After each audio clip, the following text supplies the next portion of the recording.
Let us dispense with a comfortable delusion right now. What you label as kindness, what you proudly wear as a badge of morality, is often nothing more than a glossy veneer concealing the total impotence of a will that has been castrated. Observe the naked truth of nature. Consider the rabbit. It is harmless. It causes no injury. Is this state born of high moral virtue? No. The rabbit is harmless simply because it lacks the fangs and claws to be otherwise. It is peaceful, not by principle, but by necessity. For the rabbit, aggression is not a choice, it is suicide. Are you merely a rabbit in human clothing? Evolutionary biology refers to this phenomenon as Self-Domestication Syndrome, when a species, in a desperate bid for safety within the herd, suppresses its aggressive instincts for too long. Its brain, specifically the limbic system responsible for survival drives, physically atrophies. You fear conflict, so you rebrand your cowardice as diplomacy. You fear rejection, so you label your submission as empathy. But the universe does not operate on such linguistic deceptions.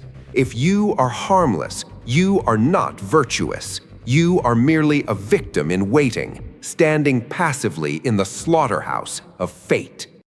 Let us dissect the anatomy of this pathological agreeableness. You believe that suppression, that swallowing your indignation is a noble act of discipline? Your biology violently disagrees.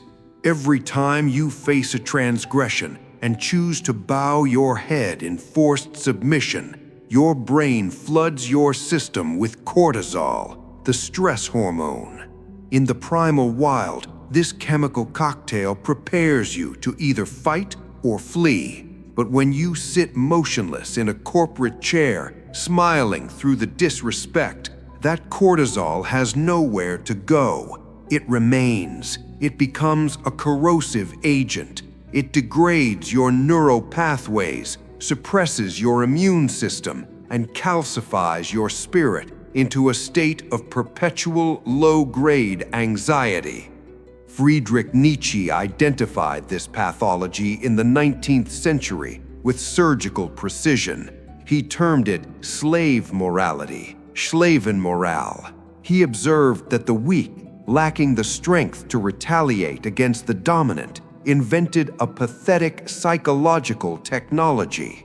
They inverted their weakness into virtue. They proclaimed, "I am poor because I am pure. I am weak because I am good."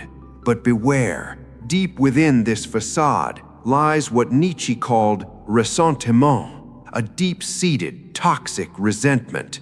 This is why the outwardly nicest individuals are often the most malignant in private.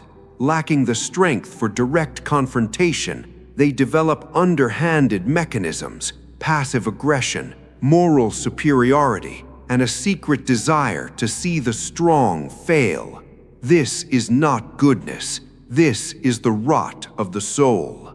History has never rewarded the harmless. Consider Marcus Aurelius, the great Stoic emperor. He is revered for his tranquility, his benevolence, but do not forget the context. He was the emperor of Rome. He commanded the most lethal legions on earth. He possessed the capacity to annihilate civilizations with a mere gesture. His tranquility held value because he was a monster who voluntarily chose peace. Virtue is not the absence of the capacity for violence. It is the disciplined restraint of it. If you are peaceful only because you have no other option, your peace is worthless. If biology and history have not sufficiently unsettled you, then direct your gaze toward the immediate horizon. We are standing at the precipice of the single greatest paradigm shift in human history. In this new era, obedience is no longer a virtue. It is a death sentence. Consider the logic of the past 2 centuries. The industrial age required compliant cogs. Schools and societies were designed to manufacture obedient workers, risk-averse employees, and docile citizens to maintain the machinery of civilization.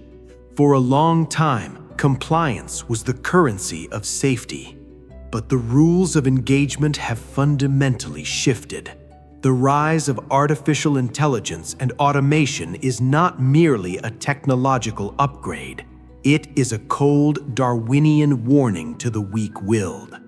Ask yourself, who is the most obedient, hard-working, and complaint-free entity in existence?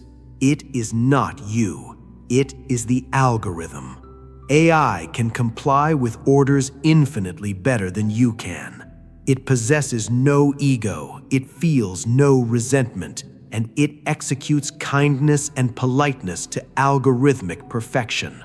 Therefore, if your primary value proposition to society is your obedience, your ability to keep the peace and avoid friction, then I offer my condolences. You are competing against an adversary you cannot defeat. You are attempting to be a second-rate robot in a world dominated by first-rate machines. Futurists predict a terrifying biological bifurcation in the coming decades. Humanity will not merely divide into the rich and the poor. It will divide into two distinct species. First, the architects or the creators, those who have retained their wildness, who dare to break rules, who possess the fangs of critical thinking and the audacity of human intuition. Second, the digital serfs, those who merely consume content, survive on universal basic income, and remain harmless because they have surrendered their autonomy to predictive algorithms. The safety you are trying to preserve by shrinking yourself is a trap. In a world of increasing entropy and chaos, artificial stability is the highest risk. Those who cannot assert dominance, those who cannot fight for their territory, will be the first to be swept into the margins of history. Not because the world is cruel, but because the world has no vacancy for the mediocre. The future does not belong to the sheep waiting for a shepherd.